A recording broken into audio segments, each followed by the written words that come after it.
What's up, and hopefully welcome back everybody. So today this is kind of going to be the start of the video, and I'll have to continue tomorrow, but so yeah, today we're throwing down some clear coat on here.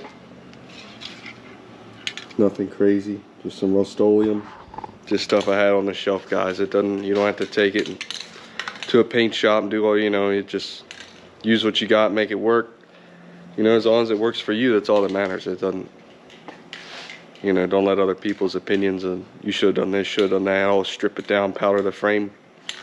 Do whatever you got to do, make it work, enjoy it, enjoy the process, enjoy it when you're done. So yeah, we're starting with that today. I got one coat on here. I went with the semi-gloss. You really can't even tell the difference, honestly. I mainly did it just because I'm going to be putting a motor in here that's not meant to be in here, with headers that aren't meant to be in here. If I bang the frame, I'm just trying to save from having to do touch-up paint later down the road. If it scratches it clear off a little bit, whatever.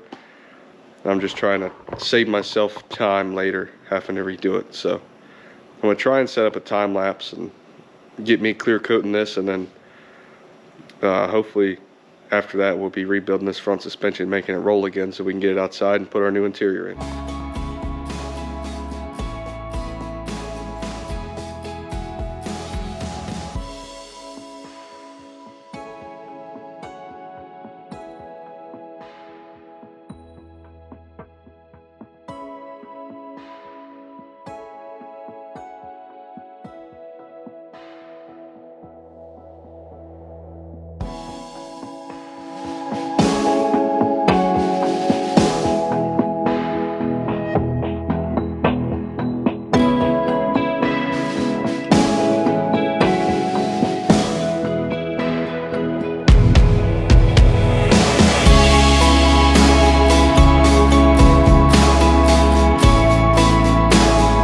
Alright, so skipping ahead a little bit, didn't get the front end rebuilt yet because I had to run out and pick up something I made a deal on a couple days previous, and it just worked out where I could pick it up today. So we got our transmission.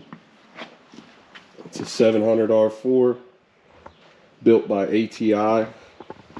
It's got a 3000 stall converter. Shift kit supposed to have a manual valve by the guy. He got it in a S10 with a small block, and he said it had a manual valve body, and he didn't like having to shift it, blah blah blah. So he pulled it out, put a turbo 350 with just a regular old column shifter. So yeah, I mean, for one, I traded him a door and a little bit of cash, like 200 bucks, and he gave me all this TCI shifter, but I got a bunch of parts inside the truck, mirrors, miscellaneous S10. So either way, I got my money's worth. I'm gonna throw the trans in as is, try it out, see what I think. Worst case, I'll drop it out and get it rebuilt, but it's worth trying it now. So as far as I know, 3000 stall converter. It's got a adjustable dipstick, came with TV cable, shifter cable. All the linkages are in this box. That's a shifter I had for a turbo 350 I was comparing. This is a TCI. He's got it tore apart from pulling the linkage and everything. I just got to put it back together once I put it in, but I think I'm going to run an under the bed trans cooler. So yeah, he showed me the numbers. We looked up the numbers that are on the torque converter while we were there. It showed 3000 stall. So I'll have to get the little nub for the snoot that goes in the back of the flex plate. So yeah, I really don't know a whole lot about it. I'm hoping for the best. It's kind of one of them deals, like, grab it, try it. If it don't work, oh well, try again. It is what it is, worth a shot.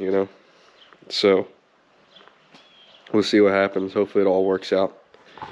This is how the frame turned out after the clear coat. I went with like a semi-gloss kind of. It was real shiny. And my buddy he just bought his own little powder coat gun and stuff, so he's gonna help me out. He's gonna powder coat the valve covers. And then I want to get a black intake manifold I'd like to get an aluminum one. For now, obviously, I have the regular old truck intake, but I'd like to get an aluminum one. And I don't want it, the black frame and then the, you know, the couple black parts on here to draw your attention to, you know, the dirty block or anything like that. I kind of want it just to be subtle, you know. So yeah, that's next step. Rebuild the front end like I've been telling you for I don't know how many videos. And then from there, we'll move on to deleting this ABS. The guy that I picked that up from today was showing me the way he routed using this stock proportioning valve, routed his lines and everything. So that saves me a whole lot of money from buying a kit. I can use that proportioning valve, do everything up, simplify everything, give me a ton more engine bay room.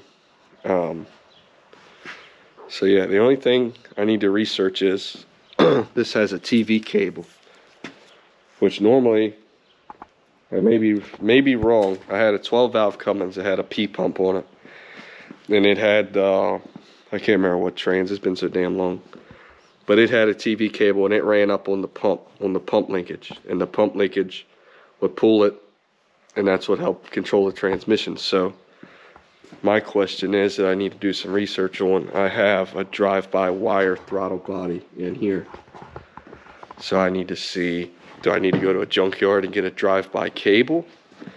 Because the truck already obviously has a cable pedal, you know. So do I do drive-by cable? I don't know. I gotta figure it out. So yeah, hopefully the next clip will be me.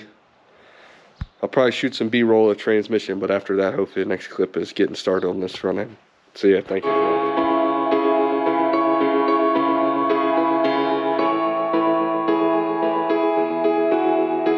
So what we're gonna do now, pop this sway bar off, give us a little more room, then we'll start knocking apart all this steering, which I already have. I took everything loose and then just set it down, because I wasn't really planning on doing this. So we'll go ahead and get our tie rod ends knocked out, get our steering box, the pitman arm off of the steering, and cap these, wire brush this, paint it. We'll scuff up the sway bar, paint it. I have to measure to get new bushings. I didn't get these bushings, but I do have new end links. So yeah, I'm gonna try and set up a little time lapse for you.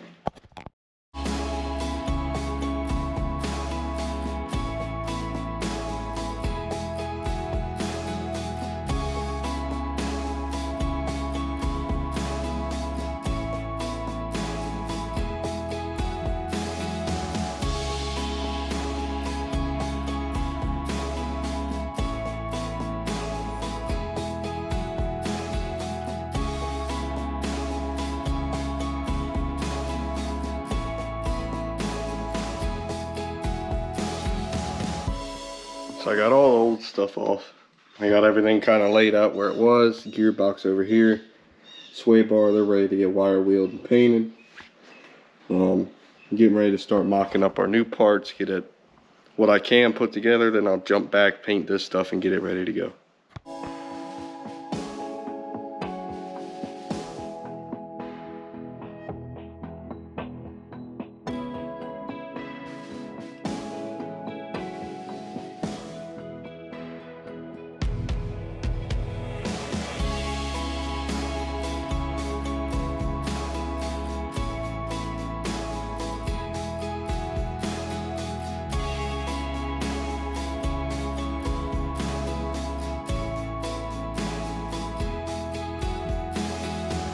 My camera was kind of messing up. I set up a time lapse. I wire wheeled a bunch of stuff. I ended up with a couple parts that I had to use the old ones, and it's been a disaster. But I wire wheeled them. I tried to get a time lapse of that, and the camera messed up, so I switched the battery, and then I think I got a partial time lapse of painting it, but I got the sway bar painted and a couple other little pieces. I got a wire wheel the gearbox, paint it. So yeah, hopefully I can try and get part of that time lapse in here, so it's not just all me talking in this video. But yeah, so we'll see. I'm gonna set up the time lapse again do my last coat on this stuff, and yeah, see how it goes.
As you can see, my freaking time lapse and the other little videos I tried to take, for whatever reason, didn't I don't know what's going on with this GoPro, but they didn't save. So anyway, yeah, as you can see, I got the front end rebuilt. I'm ready to drop it back on the ground, get it rolling, throw the wheels on. That way, I think for now I'm gonna hold off on the interior. I gotta order a harness to go behind the dash. It's like $200 for, I can't remember the brand. I'll unbox it and everything for you guys so you can see it. But it comes with the General Motors, I can't remember the name they called it. Shit. But it plugs right into the column where your factory harness would go. And then it's just a blank harness with leads. It gives you a wire diagram, so it'll say, you know, left turn signal, left headlight, blah, blah. And you can route everything yourself. That way I want to try and keep the bay as clean as possible. That's why ABS delete, you know, just painted everything up. I'm not really sure how I feel about the contrast of the kind of off black of that steering box, but that's the only paint I had. So, and I'm not wire wheeling it again, so it is what it is. So yeah, it's I need to order that harness. And I can hook it into my column and everything, and then I can install the dash, and then I can run all my wiring out exactly how I want to do it, get everything roughed in where it's going to go, and, you know, go from there. I have 2 factory headlight harnesses. I pulled one off the parts truck, and then there's one that came on this truck. So I'd like to leave them and just kind of splice all those wires into a GM connector and just make a connection over here somewhere inside the fender well and keep that tucked away and clean. And then all my other accessories, take them where they need to go.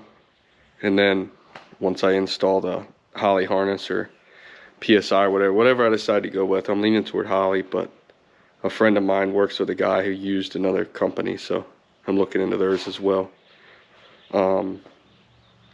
So yeah, I think for now we're going to skip the interior. I'll probably go ahead and gut what's left, those couple seats,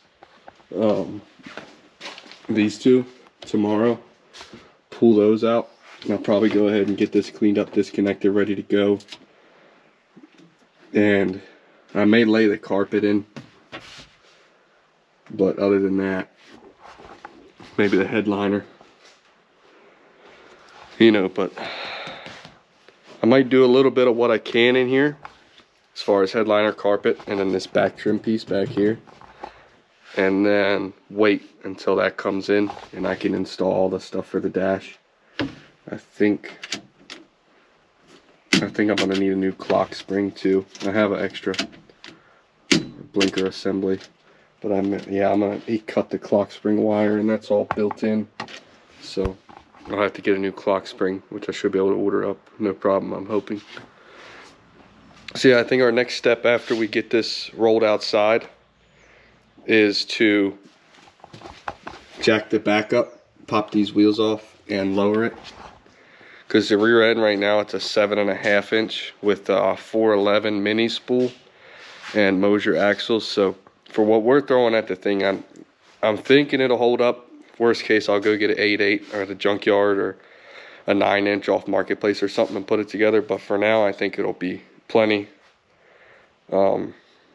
It's definitely locked up. When we loaded it on the trailer, pushing it by hand, the tires were spinning and gripping, and it's definitely locked up in the rear. There's no open rear on this thing, that's for sure. So we'll get it lowered down 2 inches. I'm gonna try, I have the Beltec lowering block kit. I'm gonna try that first once I get the motor and everything. And I didn't do the lowering spindles yet, or the ball joints or swing arm bushings or anything. I'd really like to go aftermarket. I said swing arm, talking about it like a dirt bike, but I'd like to go aftermarket A-arms eventually. And I don't want to put the lowering spindles on until I get this motor in there and I see how it's going to sit. So yeah, I'd like it to have just like the slightest, maybe 1%, you know, like 1/4 inch, 1/2 inch rake toward the back, just to kind of help transition that weight on the back axle if I go to do any test launches or anything. Hopefully it'll hook instead of spin, is what I'm hoping. So yeah, we're gonna try and lower the back 2 inches. Go ahead and get that done. That's something we can knock out in a day or so and have it done. And then hopefully by then we'll have our other pieces and we can jump to putting all that together. So yeah, thanks for watching. Please like, comment, subscribe. Leave me any tips, suggestions, any parts companies, if you guys have a company, you know, that makes parts that I can use, you know, I'm willing to try anything. This is my, you know, it's my first build with a LS and with a S10, so I'm not, you know, I'm not dead set on will this work last time, and you know, I'm open to any ideas. So yeah, please like, comment, subscribe, and hopefully the next video will be out in a day or two. Thank you.